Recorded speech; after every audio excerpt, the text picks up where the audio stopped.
The public will once again be hard hit by the swelling cost of living as public transport fares are hiked in a historic mid-year double punch implemented by the Ministry of Transport under the leadership of Minister Woes, who is also Member of Parliament for the Mashai No. 76 constituency. Mokeretla, who is Minister under co-ruling Democratic Congress DC in a coalition with the All Basotho Convention ABC, is a record breaker for being at the leadership of the Transport Ministry that favors capitalist business persons at the expense of the underpaid yet voting public, especially during the ongoing commodities surge. This follows his ministry's confirmation that it has agreed to conspire with the public transport operators to hike fares by a further 30%, only 6 months since the recent increase which was implemented last November. The new prices are set to come into effect by the beginning of June 2022. Notification of decisions elentse mo na re fuang ka setšhaba ka kgwedi pele go ditefiso e tla etswa ka kgwedi ya bohlano le May. Implementation e tla qala ka di 1 tsa June go bontsha ditefiso re tla qala go di lefisa ka kgwedi ya botshelela. According to the Secretary General of the National Clothing and Textile and Allied Workers Union, Sam Mokhele, though the fuel price hike is inevitable, 30% is just too steep. Mafuga le petrol a nyolile ka sekgahla se seholo disebediswa tsa bona makoloi ano ka kakaretso le tsona go latela maemo a teng a moruo o bileng ka o butlameng wa lefatshe ka kakaretso ditjeo tsa teng le tsona di phahame haholo do ga nanela maemo ao kaofela le dumela ho a lokela hore ba be le ho ntlafatsa fela ba sebetsi ka nnete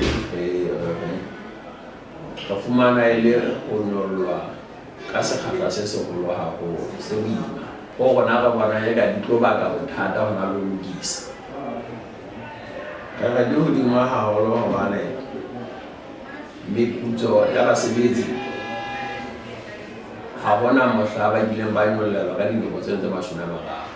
Transport operators have for years been known to overlook public outcries when they want transport prices to be hiked.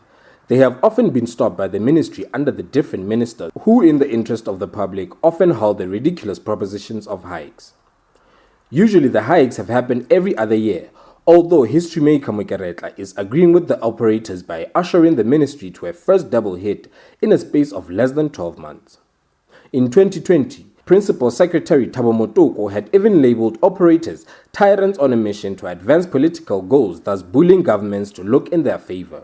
The commuters who will be directly impacted by the hikes have expressed their worry as they maintain it will impact negatively on their already meager salaries.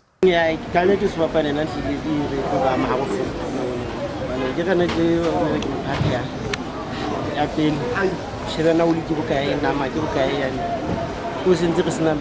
Yeah, then I'm going to Parliament. You're actually really this one.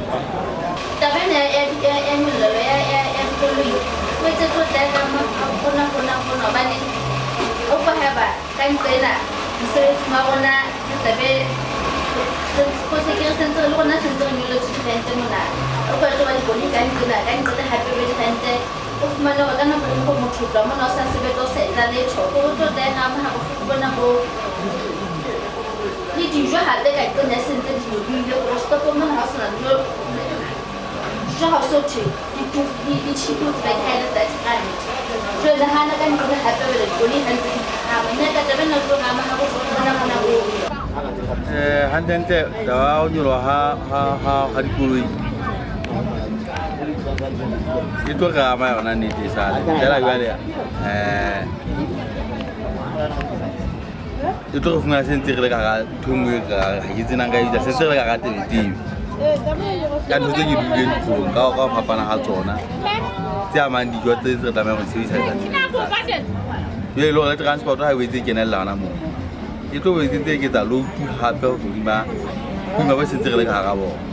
Economist and lecturer at the National University of Lesotho, Lehlohonolo Lomanzi, explained that the country is in the recovery state economically due to the impact of COVID-19, saying we had many supply disruptions. adding the cost of fuel prices is high, hence the transport fare increment. The whole idea is that we should remember we are from COVID-19. We actually sort of like in a recovery stage.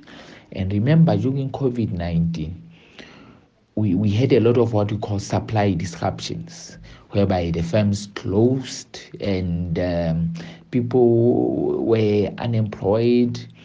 The production levels were very low because remember, when lockdown started, some firms closed down because we had to resort for non-pharmaceutical interventions, pill vaccine, the fihla. When we are in this recovery from these supply disruptions during the COVID, and then it's like the economies are getting back, then you are having sort of like a political dispute between oil giants or energy giants, the Nahaze providing energy refatsi. So in that way, that adds up to the supply disruption is in ZDD, which means now the cost of transport sector, which is mainly fuel, is very high. So that means to meet that, they have to increase the prices in a way. By how much, we cannot just say from the head. He further added that the impact is going to harshly affect commuters because many people have lost their jobs due to COVID-19. But that is going to have very serious impact because remember, many people had already they lost their jobs. So that means the consumption levels are very low. And secondly, remember, when people lose their jobs, that means they become dependent on other people. And those people whom they are depending on, you'll find that there are those people who are definitely using the transport whole every day because of be seeing middle income. They are the low income people, but in the informal sector every day. So that means you have the number of dependents increasing, your income is decreasing because of the increasing cost of transport. So definitely that is going to reduce the consumption levels. And it might have implications on health and education because these people who use this transport every day, mostly you find that they're from our rural areas, and those are people who are taking a lot of children who depend on them to schools and also to health services. So you are having all those things. The cost of operation is very high because of the fuel prices. But the question is still, is 30% really a good educated increment? That one we cannot tell, but it needs some empirical evidence. No, I think what should inform that should actually be the profit margins and the costs, so that when on average when they compare those, and then they are able to see that because of the operational costs that are going up, the profit margin is by this much, so we can increase by this much. It should not be just an educated number. In the past 5 years, public servants who make up a lion's share of the national workforce have had their salaries increased by between 0 and 5%, including in this year's budgetary estimates where inflation was projected to a 4.8% increase. Transport ka dinako tseno tse ntseng di hlaloswa basebetsi ka kakaretso go tsamaya ka maoto mme ha eno tswela transport e molemo taba eo ga o nepaetse nageng e nngwe le nngwe a tsebagala gore tle mobuetsi o tsitsitse gantle ke gore re dile re ba le diphetophetogo tsa diporaese re ntse re nyoloa selemo le selemo, empa nageng ya bo rona ga re na ntho e jalo. Re batla go nyoloa ka moga lemo tse 10 ene naga tse ding tsona di a ema molo di kae ntse di nyoloa selemo le selemo. E le gore taba eo re tlameha re ele tlhoko gore re le batho ba naha ya Lesotho gore re ipapise le dinaha tse ding. Meanwhile, government is yet to release a gazette for the new expected minimum wages for other sectors. Although basic living expenses like water, electricity, fuel and food have continuously been on a rise. For instance, food commodities such as bread, rice, flour and cooking oil have been hiked by between 12 and 150%.